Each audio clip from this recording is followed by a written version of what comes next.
announced the creation of a task force contra fake news to go after individuals spreading disinformation. And while the COMELEC has finished the printing of 67 million ballots, more than 224,000 were found to be defective and will be subject to reprinting. Back to you. Amor Santos there reporting live.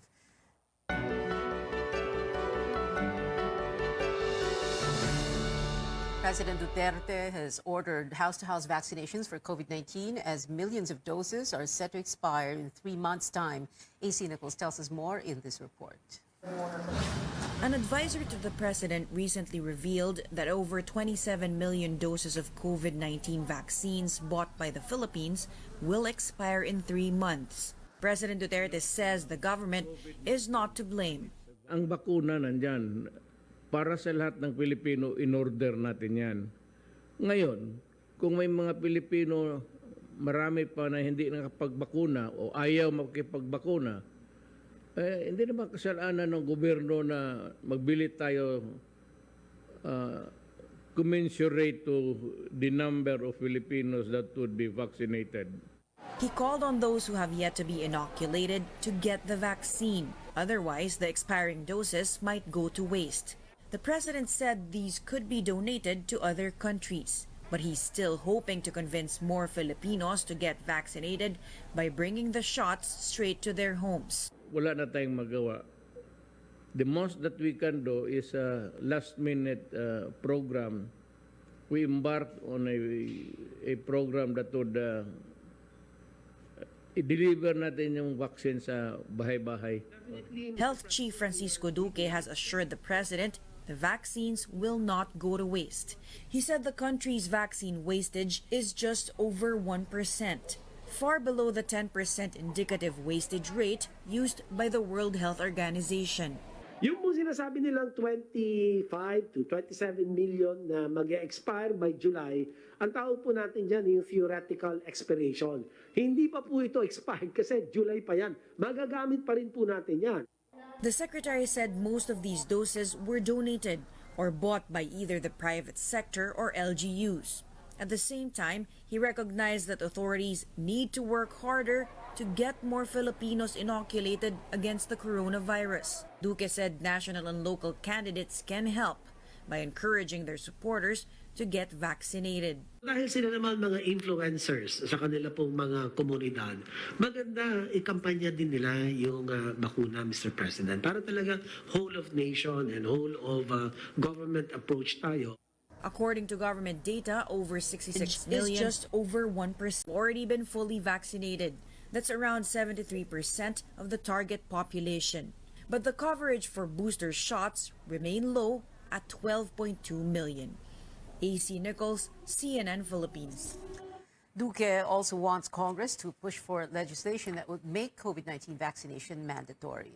We would welcome, Mr. President, if the Senate or Congress will, if they can muster that will, political will, to make vaccination and booster mandatory, like in other countries, no? Pero alam ko po, this is going to be very controversial. Pero sana naman po ay intindihin nila na tayo po ay nagbumili ng mga bakuna. Tama po kayo, Mr. President, para maproteksyonan ang publiko, ang ating po mga kababayan. Eh di naman po natin makontrol kung ayaw ng tao ang magpabakuna. But Senator Coco Pimentel says making COVID-19 vaccination mandatory is unconstitutional because the vaccines are still in the experimental stage. Presidential candidate Senator Ping Lacson and his running mate, Senate President Tito Soto, also rejected Duque's call. Dapat ang ginawa niya noon pa, at the start of the vaccination program, noon pa sila nag-house to house, noon pa sila nag-massive information campaign about the vaccine. Hindi yung ngayon, dahil mag-expire yung 27 million doses, ipapasa niya pa sa Congress. Parang exercise na political will. Alam naman nilang 6 days na lang natitira sa amin. Oh, magko-convert pa kami into the National Canvassing Board. Anong batasan ang pinagsasasabi nila? I think media mileage na lang ng DOH yan. Nagpe-face saving dahil ang dami nilang sinabit mula noong March 2020 hanggang ngayon. CNN Philippines has sought Duque's response to these remarks. Meanwhile, Filipino Catholics will be able to observe more religious traditions this Holy Week. One of the oldest churches in the country will be allowing other rituals for the first time in 2 years. But Caroline Bonkin reports adjustments are still in place for the new normal. Since Friday, devotees were again allowed to get close to the image of the Black Nazarene. But instead of the traditional pahalik, they can only touch the image and only after sanitizing their hands. No wiping of any fabric as well to prevent coronavirus transmission. Dahil nga para hindi tayo maging spreader at hindi po hangarin ng gawain ng Semana Santa ang maging spreader ng virus. Devotees don't mind the new protocols. Okay lang sa amin, pinayagan na kaming makapasok sa simbahan.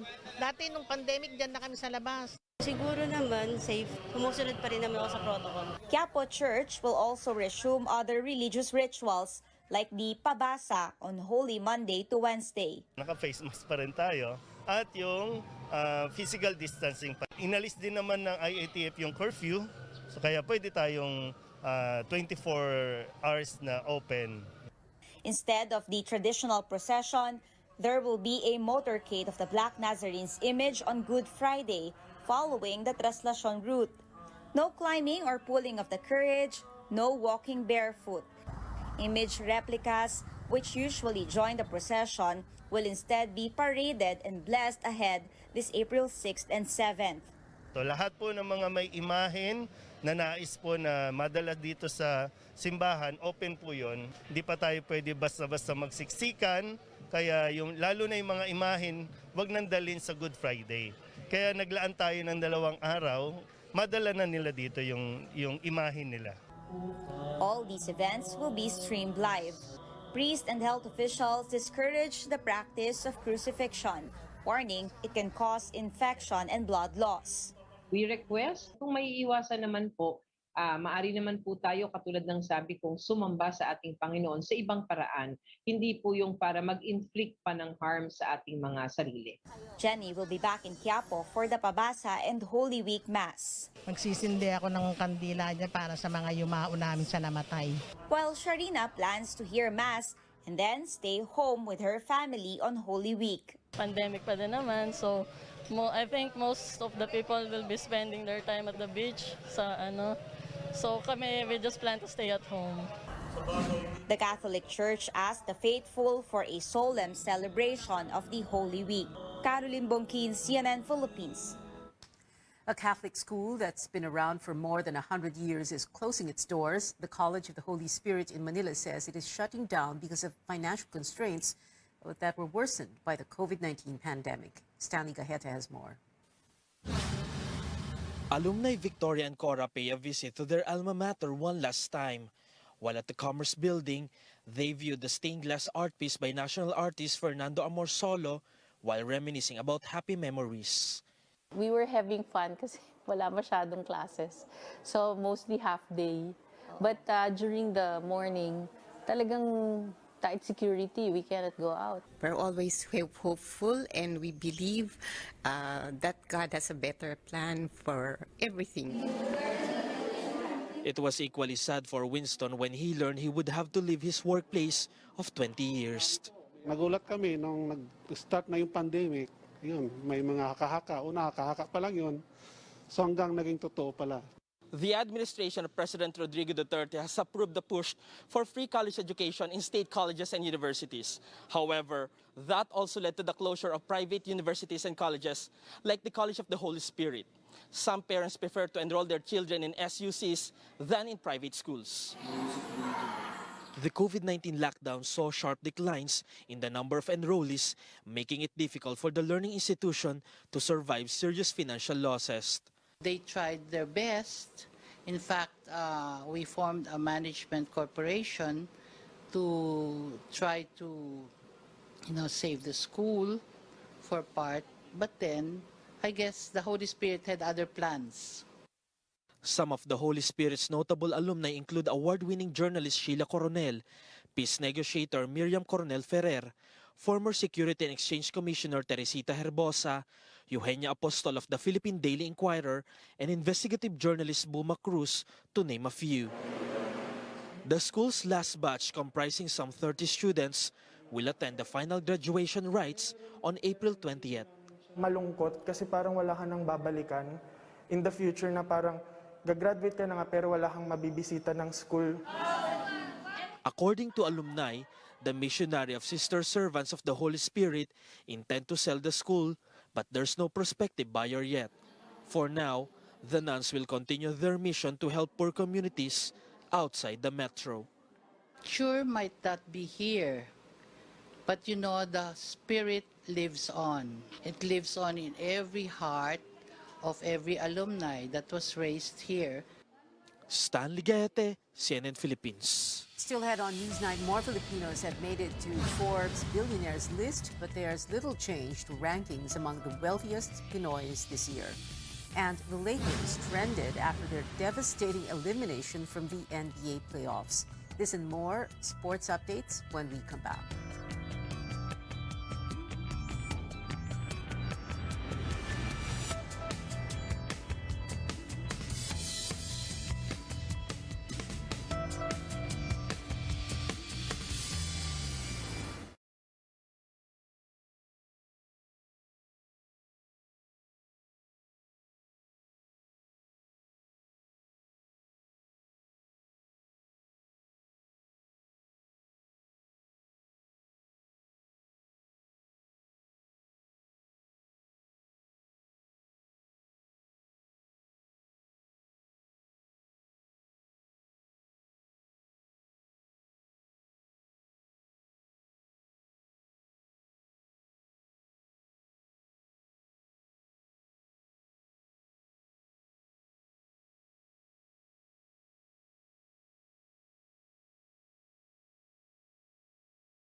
Welcome back. Forbes has named the world's billionaires this year, and real estate tycoon Manny Villar remains the richest Filipino on the list. The former Senate president is joined by 19 other Pinoys, among them ports tycoon Enrique Razon Jr. and Henry C. Jr. of SM Investments. Villar rose to 263rd from last year's 352nd with a current net worth of around 426 billion pesos. Lots of action in sports today. The Los Angeles Lakers are officially out of the NBA playoffs after a 121-110 loss to the Phoenix Suns, the same team that sent them packing last year. Star player LeBron James' ankle injury kept him on the bench throughout the game. This is the second time LeBron did not make it to the postseason since joining the Lakers in 2018. The LA squad has missed the playoffs 7 times within the last 9 years. And back here at home, the PBA Governors Cup Finals have begun. Game 1 between the Meralco Bolts and defending champs Barangay Ginebra is underway at the Smart Araneta Coliseum. Things are looking up for the Bolts in the first quarter, snatching the lead with 25-23.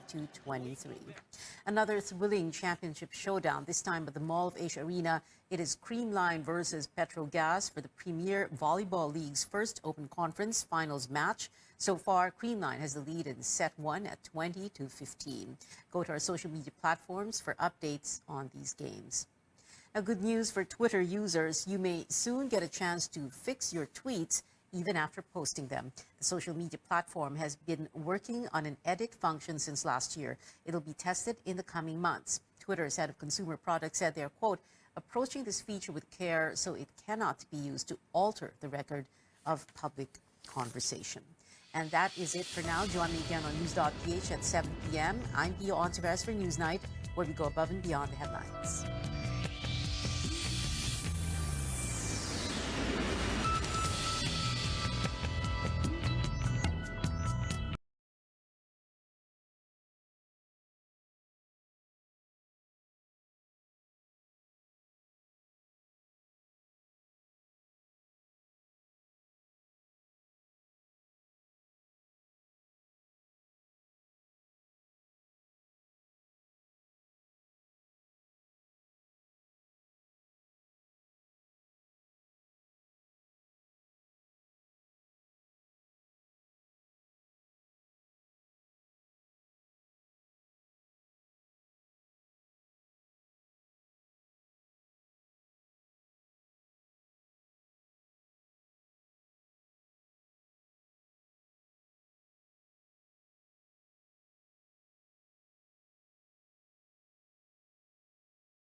Makatwiran at patas makisama. Masigasig tumulong makaahon ang bawat isa. Makatarungan, makalingat, maalalahanin sa kapwa. Makakasama ang lahat, siya'y di mangiiwan. Siya ay makapagtataguyod ng kabutihang panlahat. Siya ay makabatas. Siya ay makatotoo. Siya ay may malinaw na pananaw para sa makabagong bukas. Higit sa lahat, siya ay makadiyos. Kaya't ayaw niya ng karahasan, siya'y makakapayapaan. Iboboto ko ang isang tao na makakalayaan. Isang leader na makakalikasan. Isang Pilipinong makabuluhan at matino ang pamumuhay. Sa isip, sa salita, at sa gawa. Gabayan ang Pilipinong bumoto ng responsable. Yan naman ang aming panata sa PPCRB. Ako si Melinda, tindera, kumakayod para sa pamilya. Sa halalan, huwag niyo kong kalimutan. Arnold ho, bumabiyahe para sa maginhawang buhay. Sa halalan, huwag niyo kong kalimutan. Carla po, nurse, nagsiservisyo sa Pilipino. Sa halalan, huwag niyo kong kalimutan. Sa boto mo, apektado ang buong bayan. Sa halalan, huwag natin sila kalimutan. Paalala ng Ad Standards Council, Ad Foundation, KBP at ng himpilang ito. Hindi sa'yo yan, hindi sa'yo yan. Hindi sa'yo yan. Maliit man o malaki, ang korupsyon ay korupsyon. Kapag hinayaan, sisirain nito ang kinabukasan ng bayan. Kaya maglakas loob sumigaw ng Hindi sa'yo yan! Hindi sa'yo yan! Hindi sa'yo yan. Hindi sa'yo yan! To report about corruption, please contact DOJ Action Center at dojAC@doj.gov.ph.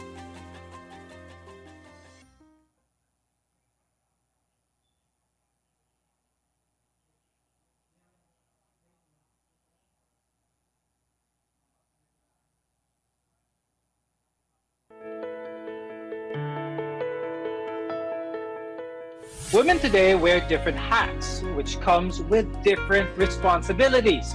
So as we celebrate National Women's Month, we'll take a closer look at ways we can understand the health issues every woman should be aware of and the best self-care tips for women today. I'm Dr. Freddy Gomez, and welcome to MedTalk Health Talk on CNN Philippines.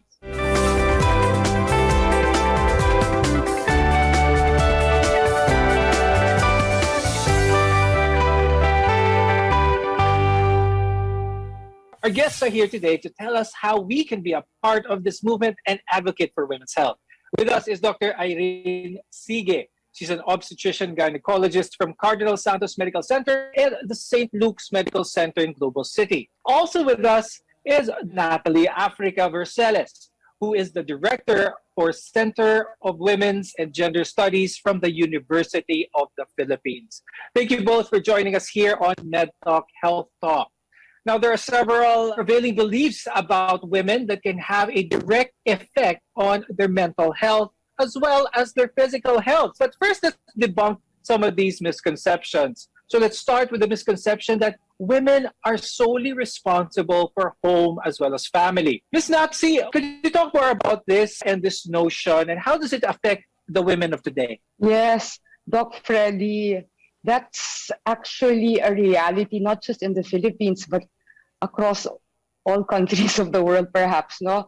It really stems, the roots of this belief is what we call the theory of biological determinism. Just because it's women who are able to get pregnant, give birth, breastfeed, automatically it's assumed that they are naturally more caring, more nurturing, more patient, more altruistic, which results in them being assigned the bulk of what we call reproductive work or the care work that women do in households. We know that the work that women do in households is not easy. It's actually quite onerous. It deprives them of many opportunities. I agree with that. So one of the main issues here is that of gender equality. So how can this be addressed, Ms. Natalie? It's not necessarily the burden only of the women, because you think that it's women who should be advocating for their own equality in the households. It actually demands the participation of all other members of the households, particularly the male members, whether it's the father or the brothers, etc. So what we should be doing is actually redistributing the work that women do in households. Fathers in particular can take a greater role in caring for their children, particularly when they're very young, when they need more attention. So that's one way, and it's very actionable, is it not? I mean, men can just simply offer to assist women and to ask them, what is it that I can do to make your household chores easier for you? Do you feel that we've moved forward with this? Because nowadays there's less of a stigma with the husband or the male person of the household taking care of the child or doing things that would be commonly deemed as something that is solely for the woman to do. No, I find that among the younger generation of men, it seems more acceptable for them to take on more work in the household as compared to men from the older generation. But I'd also say it's very key that you pointed out how important the household is, because it is really the most basic unit of society. And if we want to promote gender equality, we should start in our households. And mothers, in particular, can raise sons who understand that it's not necessarily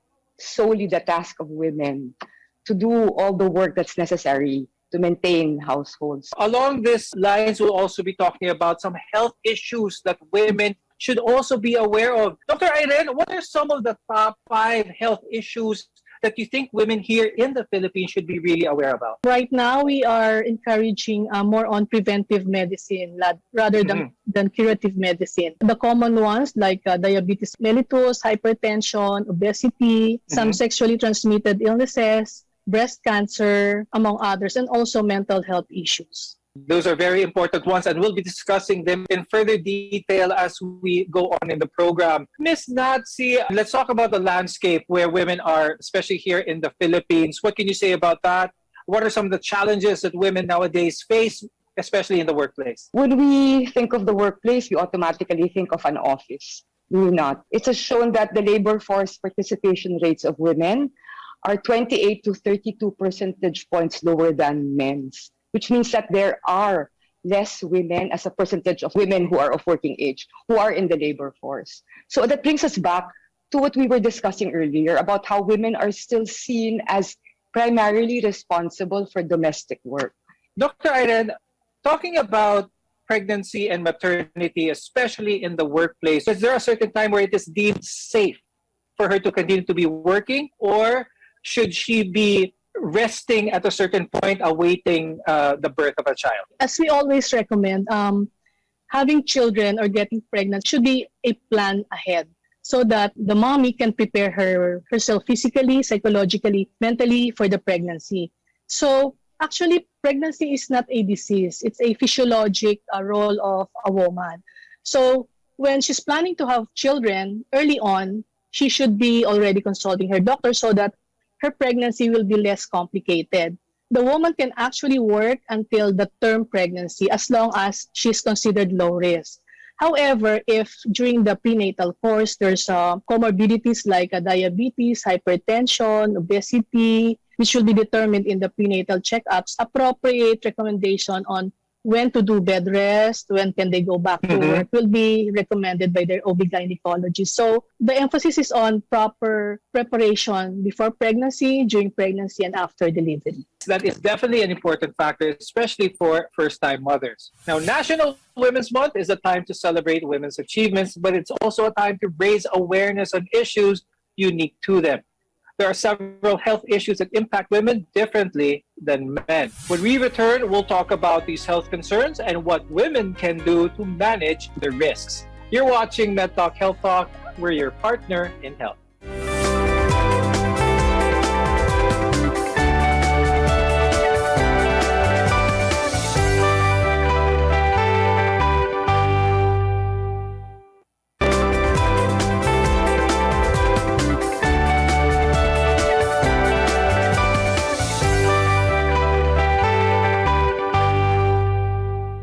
It's no secret that women have unique health issues that only women experience. Now, understanding these medical conditions, the risk factors, and prevention can boost a woman's own health as well as their mental health. I'm Dr. Freddy Gomez, and welcome back to MedTalk Health Talk, where your care always comes first.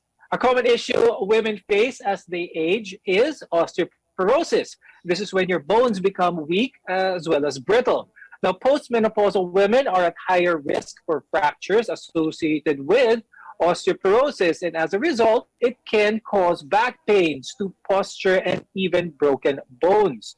Dr. Irene, could you tell us more about this condition and why women in particular are more prone to this? You are right in saying that osteoporosis is a disease condition wherein the bones become weaker. There are several factors, like when the woman becomes menopause already, because of the lower estrogen production in the body. This will trigger the bone resorption, or the bone will become weaker.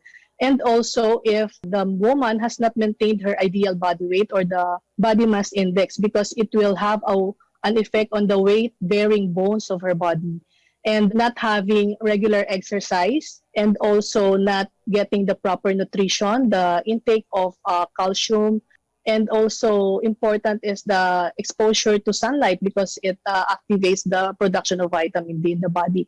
And other medications are also causing osteoporosis. So it's important that they have to consult their family doctor to assess their risk for osteoporosis, especially when they're 50 years old and above. Now, another health issue really prevalent in women nowadays is breast cancer. The data from the health department shows that 3 in every 100 Filipinas will be diagnosed with breast cancer in their lifetime. Women with breast cancer often experience a predictable set of emotional as well as psychological reactions to their diagnosis. Ms. Natsi, what are some ways that women can deal with the anxiety and stress of worrying about a diagnosis of having breast cancer? It's so important to have a support system, because it's not something that you have to go through alone. And I find that women usually rely on very close family members or friends to help them through it. Because I think when you go through a devastating diagnosis and you're facing a threat to your life, I think you really need a lot of, well, not just support, but a lot of internal strength. It's very important for women to feel that there are people they can turn to. You know, it also relates to how families should be more supportive of women. So hopefully in the household, we will have fathers and children understanding the plight of the women and doing what perhaps is necessary to unburden women of their responsibilities they carry on a day-to-day basis. One of the leading causes for depression for those with breast cancer is they claim that they lose part of their womanhood when they undergo surgical operations that need to remove that cancer. How can we uplift women who may feel depressed because of the need to remove certain parts of their body? Yeah, that's a very interesting question that relates really to the larger issue of how society objectifies women and sees women principally on the basis of their appearance. So for women to internalize that and lose what they feel is an integral part of their being is also devastating. As a culture, stop prioritizing beauty, start valorizing what is not considered as essential. People are more than their appearance. So for women to realize that a breast is just a body part and it does not take away from who and what they really are as humans. Now, Dr. Irene, let's touch on STI, sexually transmitted infections for that matter. Could you talk about what are some of the risk factors that are involved here? How does this affect a woman specifically in the long term? Gynecological health of a woman really depends on the entire physical well-being of a woman. So to avoid sexually transmitted illnesses, of course, we emphasize on monogamy or monogamous relationship because this starts from having sexual intercourse with multiple partners. And there are some protective measures that they can do when engaging in sexual activities with multiple sexual partners, but that should really be discouraged. There's condom or barrier methods and use of oral contraceptive pills. Ms. Natsi, when it comes to the choice of who should be using contraceptive, is this based on a cultural nature or is this more of a 50-50 decision?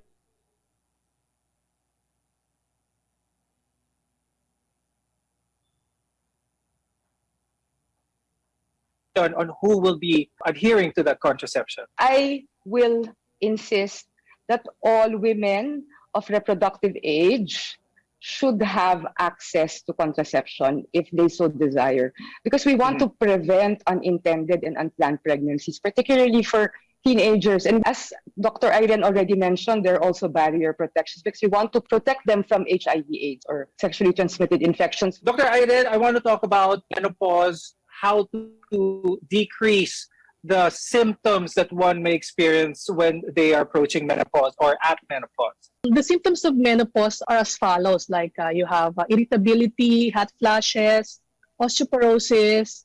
Sometimes there are abnormal bleeding and insomnia. So again, it starts with a healthy lifestyle early on. Even before a woman reaches menopause, they have to be physically active. Again, proper healthy diet, proper physical activity, and you have to consult your OB/GYN for other comorbidities that you have so that this will not aggravate the symptoms of menopause. And there are some high-risk diseases that can set in once you are menopausal.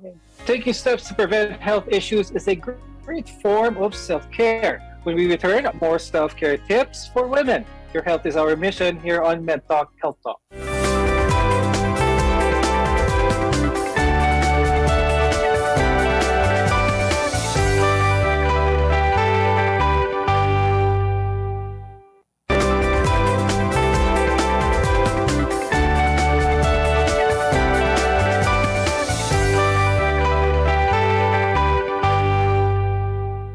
Many things can get in the way of caring for yourself, like work, school, or maybe even family obligations. But when we take the time to care for ourselves, we're able to show up for others at our very best. I'm Dr. Freddy Gomez, and this is MedTalk Health Talk, your partner in healthcare. One of the most effective things women can do to care for their physical health is regular screening. Dr. Irene, how does regular screening empower women? We have to do this regular screening for breast cancer, for cervical cancer, for other gynecologic pathology, and for the physical well-being of a woman. Right now, we are recommending a pap smear for those women who are at 21 years of age. And if they are 30 years old and above, they can do this with co-testing for HPV virus. And beyond 50 years old, it can be every 1 year or every 2 years, depending on the results of the previous pap smears. But they should be consulting their doctor because some women just, get information from their relatives, from their friends. And so these are unreliable information because this will help them detect early sign of cervical cancer. Now, for breast cancer, if they have risk factors like family history of cancer, early menarche or late menopause, late childbearing above 30 years of age or haven't had children, and intake of hormones or HRT, this will make them at risk for breast cancer. So they should be educated on and counseled on these women's diseases and be aware of the possible symptoms of a breast cancer.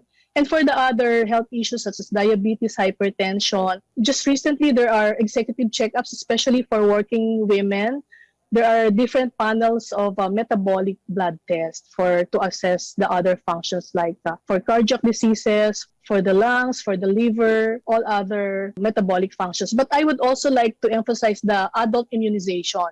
We should not focus only to COVID-19 vaccination. We have still the flu vaccine, the HPV vaccine, the pneumococcal vaccine. We really have to emphasize also on adult vaccination. Now, Ms. Natsi, comparing the Philippines with other countries in the world, what do you think are some of the biggest challenges that Filipinos face here in our country when it comes to equality at home, in the workplace, and especially, of course, the biases?